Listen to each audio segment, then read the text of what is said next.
Bardstown, Kentucky, a town steeped in history, known for its picturesque charm, its bourbon, its quiet southern grace. But beneath the surface of this idyllic landscape, a darkness lingers, a darkness that arrived one summer night 6 years ago and forever shattered the peace of a close-knit community. This is the story of Crystal Rogers, a young mother who vanished without a trace, leaving behind a bewildered family, 5 heartbroken children, and a mystery that continues to haunt the very soul of Bardstown. A mystery that, 6 years on, still begs the chilling question: what happened to Crystal Rogers? Bardstown, Kentucky. Nestled amidst the rolling hills of Nelson County, it's a town that proudly calls itself the most beautiful small town in America. A place where history whispers from every brick, where bourbon flows freely, and where community ties run deep. It's the kind of place where neighbors know neighbors, and a sense of security often permeates the air. July 3rd, 2015. The summer air was thick with the promise of a long holiday weekend. Families across Bardstown were preparing for Independence Day celebrations, barbecues sizzling, children excitedly anticipating fireworks, a collective pause in the everyday rhythm of life. For 35-year-old Crystal Rogers, it was a typical Friday, yet infused with the relaxed anticipation that often precedes a national holiday. Crystal was a mother of 5 vibrant, energetic children who were the absolute center of her world. She embodied the spirit of a devoted mom, navigating the beautiful chaos of raising a large family. Her days were a tapestry of school runs, bedtime stories, comforting scraped knees, and celebrating small victories. She was deeply loved by her family, especially her parents, Sherry and Tommy Ballard, who lived nearby and were always a steadfast presence in her life. At this time, Crystal was living with her then-boyfriend, Brooks Houck, and their youngest son, who was just 2 years old. Their home, like any family home, was a hub of activity. While the details of Crystal and Brooks's relationship would later come under intense scrutiny, on this particular Friday, it appeared to be life as usual for the young couple and their child. The afternoon of July 3rd likely involved the usual routines, preparing dinner, perhaps a final trip to the grocery store for holiday supplies, or simply enjoying the dwindling hours of daylight with her youngest son. As evening descended, the quiet hum of a typical summer night began to settle over their rural Bardstown home. According to Brooks Houck's initial account, Crystal put their 2-year-old son to bed around 10:30 p.m. This detail would become one of the few concrete points in the hazy timeline of that night. What transpired in the hours after that, however, remains shrouded in a fog of uncertainty, conflicting statements, and a chilling void of objective truth. Brooks Houck claimed that he last saw Crystal at their home late that night. He maintained that when he awoke on the morning of July 4th, Crystal was gone. Just gone. No note, no message, no explanation. A young mother seemingly vanishing into the night from her own home, leaving her children behind. But this isn't just a story of a disappearance. It's the story of a mother's intuition, a powerful, unwavering sense that something was catastrophically wrong. The official alarm wasn't raised by Brooks Houck. It was Crystal's mother, Sherry Ballard, who first felt the icy grip of dread. On the morning of July 4th, as families gathered for holiday festivities, Sherry found herself unable to reach Crystal. Calls went unanswered. Texts received no reply. A growing knot of anxiety tightened in Sherry's stomach. Crystal, a dedicated mother, would never abandon her children. She would never miss a holiday, especially one as important as the 4th of July, which meant family gatherings and joy for her kids. This wasn't Crystal. This wasn't right. What began as a mother's concern quickly escalated into undeniable, gut-wrenching fear. Sherry's growing panic was not just about missing a phone call. It was about a profound violation of Crystal's character, a complete and utter deviation from the woman she knew. And as the hours of that holiday weekend slipped by, turning into a terrifying vigil, the stark reality began to set in. Crystal Rogers wasn't just missing, she was gone. And no one, least of all the person who claimed to be the last to see her, seemed to have any answers. The agonizing wait for answers stretched through the 4th of July weekend. For Crystal's family, the festive sounds of fireworks only amplified their growing terror. Every passing hour without contact chipped away at their fragile hope. Then, on July 5th, 2 days after Crystal was last seen, the first tangible, yet deeply unsettling, clue emerged. Crystal's maroon 2007 Chevrolet Impala was discovered abandoned on the side of the Bluegrass Parkway near mile marker 14. This wasn't just any stretch of road. It was a rural, somewhat desolate area, far from residential neighborhoods, a place where a vehicle left unattended would immediately draw attention. The sight of the car itself was alarming, unlocked with a flat tire. But it was the contents inside that truly sent a chill down the spines of early responders, and eventually Crystal's family. Her purse, her cell phone, and even her car keys, the most essential items for anyone leaving a vehicle, were all found right there on the passenger seat or console. To compound the strangeness, the car's battery was completely dead.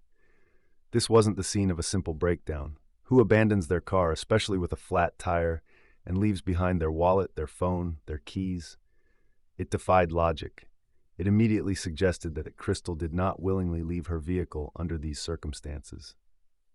It pointed to something far more sinister than a mechanical issue. It whispered of a hurried departure, or worse, a forced one. The location of the Impala also raised immediate red flags. While on a major parkway, it was found remarkably close to property owned by Brooks Houck's family, a haunting proximity that investigators could not and would not ignore. Was it a calculated placement or a cruel coincidence?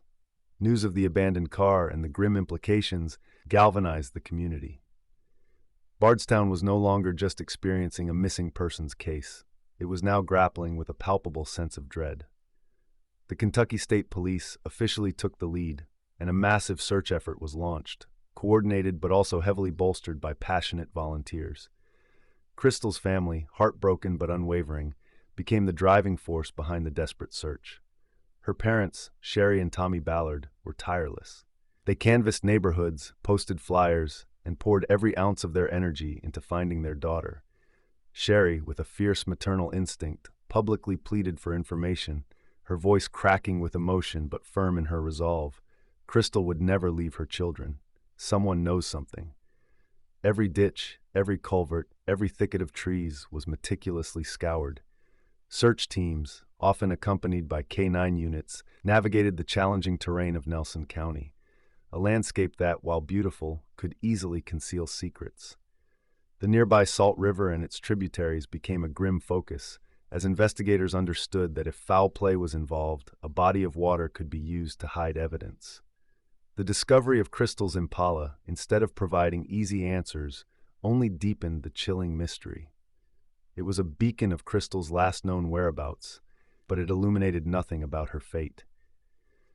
The car itself became a silent witness, its abandoned state screaming of a narrative far darker than a simple disappearance. The initial clues were perplexing, pointing fingers in multiple directions, yet offering no clear path. The investigation was officially underway, but even in these earliest, frantic days, a sense of profound unease and a gnawing suspicion began to take root in the hearts of those closest to Crystal. They knew, intuitively, that the man last seen with her, the man who offered the only eyewitness account of her last night, would hold the key to this unfolding tragedy. From the moment Crystal Rogers was reported missing, a spotlight, both public and investigative, inevitably fell upon Brooks Houck. As the last known person to see her alive, his initial statements and actions were not just crucial. They were the very foundation upon which the nascent investigation would be built. But almost immediately, cracks began to show in that foundation.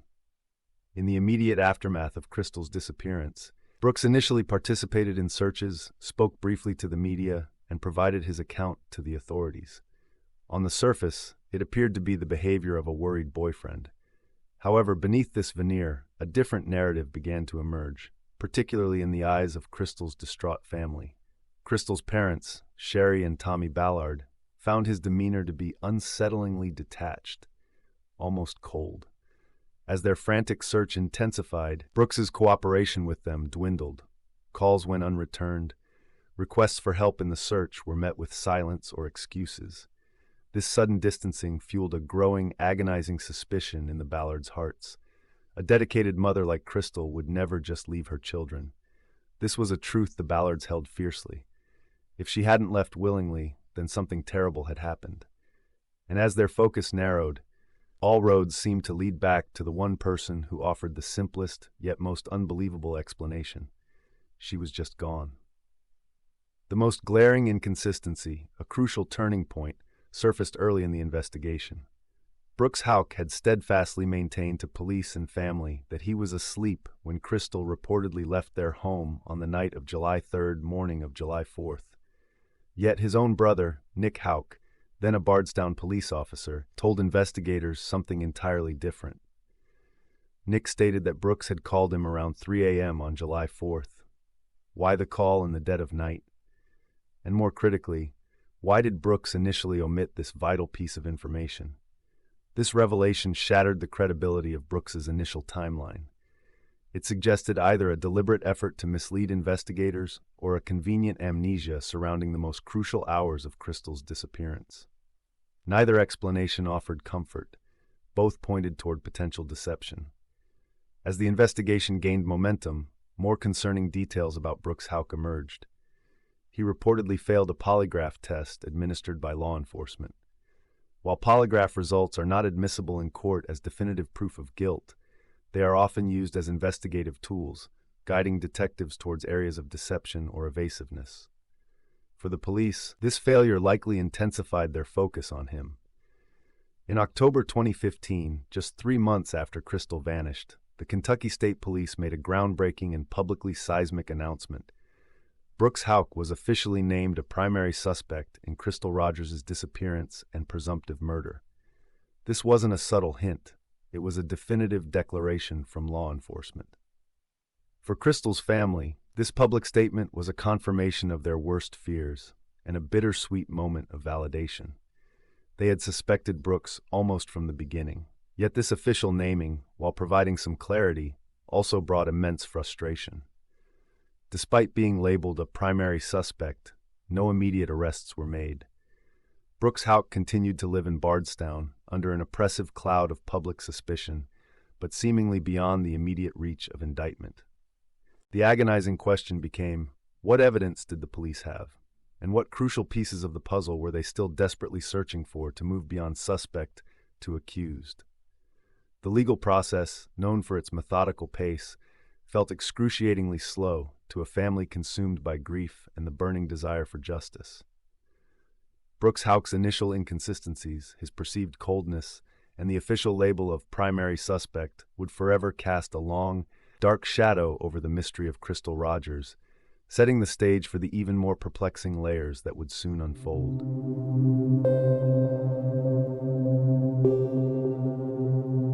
The disappearance of Crystal Rogers, a tragedy in itself, is not an isolated incident in the quiet, picturesque town of Bardstown. Her case, with its mounting suspicions, is tragically intertwined with a series of other unsolved mysteries and deaths that have plagued this seemingly peaceful community. A pattern of darkness began to emerge, raising chilling questions about the very soul of Bardstown and whether a sinister force was at play. The first significant ripple beyond Brooks Houck himself involved his own brother, Nick Houck. Nick, who had been a Bardstown police officer, was the recipient of that crucial 3 a.m. phone call from Brooks on the night Crystal vanished, a call that directly contradicted Brooks's initial statement of being asleep. This detail alone implicated Nick, if only in knowledge of a timeline discrepancy. As the investigation into Crystal's disappearance intensified, Nick Houck's actions came under severe scrutiny. In 2017, he was officially fired from the Bardstown Police Department. The reason? Allegations of interfering with the investigation into his brother, Brooks, and Crystal's disappearance. Reports suggested he had attempted to warn Brooks about impending police actions and had consistently refused to cooperate fully with the Kentucky State Police, actively hindering their efforts. The firing of a police officer for obstructing an investigation into a missing persons case, especially when his own brother is the primary suspect, is an extraordinary and deeply alarming development. It didn't just suggest a potential cover-up, it hinted at a network of complicity, a troubling breach of trust within the very institution sworn to uphold justice. For Crystal's family, it painted a picture of active resistance, an attempt to shield someone from accountability. But the tragedy for Crystal's family, already unbearable, did not end with her disappearance or the frustrating lack of answers. On November 19, 2016, a little over a year after Crystal vanished, a new, horrifying chapter began. Crystal's father, Tommy Ballard, was shot and killed on his own property. Tommy Ballard was a man consumed by the search for his daughter. He was relentless, driven by a father's unwavering love. He spent countless hours scouring fields, knocking on doors, pursuing every lead, no matter how small. He often ventured out alone, convinced he was getting closer to finding Crystal, or at least the truth of what happened to her. On that fateful November morning, Tommy was hunting with his grandson when he was shot in the chest. His death was initially ruled a hunting accident by authorities. But for Crystal's family, and for many in Bardstown, this explanation felt like a cruel insult. The circumstances were too suspicious, the timing too convenient. They vehemently believed Tommy was murdered, silenced, because his relentless search had brought him too close to a dangerous truth about Crystal's disappearance. The idea that a father, tirelessly investigating his daughter's disappearance, would suddenly die in a tragic accident in a remote area felt like a scene ripped from a suspense novel. The coincidences were too jarring, the narrative too convenient for those who might have wished to keep Crystal's secrets buried. The overwhelming public pressure, coupled with ongoing internal investigation, eventually led to a crucial reclassification. The Kentucky State Police changed Tommy Ballard's death to a homicide investigation. This acknowledgement of homicide deepened the terror that had already settled over Bardstown. It created an undeniable, chilling link between Crystal's unsolved disappearance and her father's murder. Was there a network of individuals involved? Was a killer, or killers, operating freely within their quiet town, willing to eliminate anyone who got too close to the truth? And the web of unsolved violence in Bardstown extends even further. Crystal and Tommy's cases are not anomalies. The town has been haunted by other horrific cold cases. The brutal murders of mother and daughter Kathy and Samantha Netherland in 2014, found stabbed and strangled in their home, and the ambush assassination of police officer Jason Ellis in 2013, shot and killed after clearing debris from a highway. While officially separate, the sheer number of unsolved violent crimes in such a small, close-knit community raises a profoundly disturbing question. Is there a darker, hidden undercurrent beneath Bardstown's charming facade? A malevolent force that has repeatedly claimed lives and left behind a trail of impenetrable mysteries? The interconnectedness, or perhaps just the sheer volume of these tragedies, suggests a town grappling with a profound and terrifying darkness that for too long resisted exposure.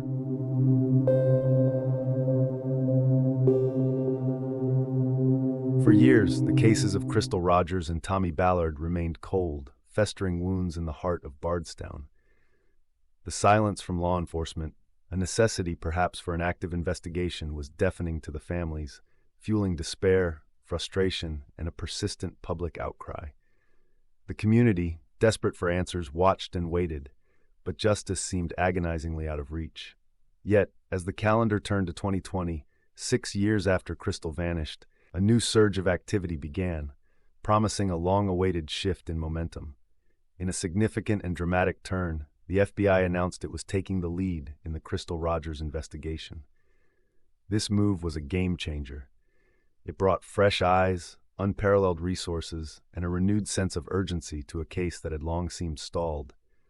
For the Ballard family, who had fought relentlessly and publicly for years, this was more than just a procedural change. It was a glimmer of hope, a validation of their unwavering belief that the truth was out there. The impact of the FBI's involvement was immediate and palpable.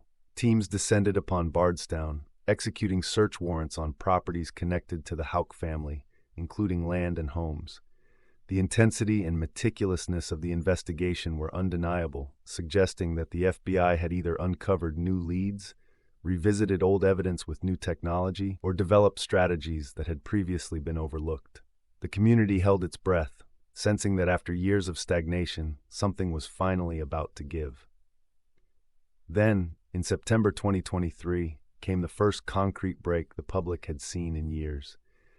Joseph Lawson was arrested and subsequently charged with complicity to murder and complicity to tampering with physical evidence in Crystal's case. Lawson, reportedly an associate of Brooks Houck, had been a person of interest for some time, his name surfacing in various reports and community whispers. His arrest, though not of the main suspect, sent significant shockwaves through Bardstown. It was the first official acknowledgement that law enforcement had enough evidence to charge someone, finally signaling movement in a case that had seemed frozen in time and setting the stage for what was to come. Just weeks later, in October 2023, the moment Crystal's family, and indeed the entire nation following the case, had long awaited, finally arrived. Brooks Houck was arrested and indicted on charges of murder and tampering with physical evidence in connection with Crystal Rogers' disappearance and death.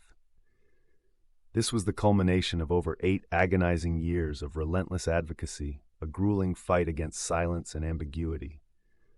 The man they had long suspected, the father of Crystal's youngest child, was finally facing charges for her murder. Sherry Ballard, Crystal's unwavering mother, spoke to the media, her voice thick with emotion but resolute, finally seeing the wheels of justice begin to turn after a seemingly endless wait. But while these arrests provided a measure of immense relief and validation, they do not and cannot erase the fundamental mystery. Crystal Rogers' body has never been found. The ultimate, gruesome details of what exactly happened to her remain largely unknown to the public. The full extent of the alleged conspiracy, the precise roles of all individuals involved, and the intricate timeline of that fateful night are still unfolding within the hallowed, often private, halls of the courts. And what of Tommy Ballard? His murder, inextricably linked by the family to Crystal's disappearance, also remains a separate, open homicide investigation. Are there more arrests to come in either case? Will the legal proceedings against Brooks Houck and Joseph Lawson finally bring to light the complete truth, the full, unvarnished story of what happened to Crystal, and perhaps shed light on who silenced her father? The wheels of justice are indeed turning, but the complete picture of Bardstown's deep-seated darkness, its years of unresolved tragedies, and the full extent of its secrets, has yet to be revealed. The arrests represent a massive step forward, but the story of Crystal Rogers is far from over. The story of Crystal Rogers is a testament to the resilience of a family's love and the enduring power of a community's quest for truth. For 8 years, Sherry Ballard and her family have carried the torch for Crystal and Tommy, never letting their memories fade, never allowing their cases to be forgotten. Crystal Rogers was a mother, a daughter, a sister. She was loved. Her disappearance is not just a crime statistic, it's a gaping wound in the fabric of a family, a constant ache for 5 children who grew up without their mother. While arrests have been made, the ultimate truth, the full story of that fateful summer night in 2015, and the subsequent tragedy of Tommy Ballard still awaits its full revelation. The fight for justice, for closure, continues. Bardstown, Kentucky may look peaceful on the surface, but its quiet charm now carries the weight of a haunting legacy. The story of Crystal Rogers serves as a chilling reminder that sometimes the greatest mysteries hide in plain sight, in the most unexpected of places. And until Crystal is brought home, the dark secret of Bardstown will continue to echo. If you're intrigued by unsolved mysteries and chilling cases, check out my playlist, True Crime Murders and Disappearances, for more unsolved cases.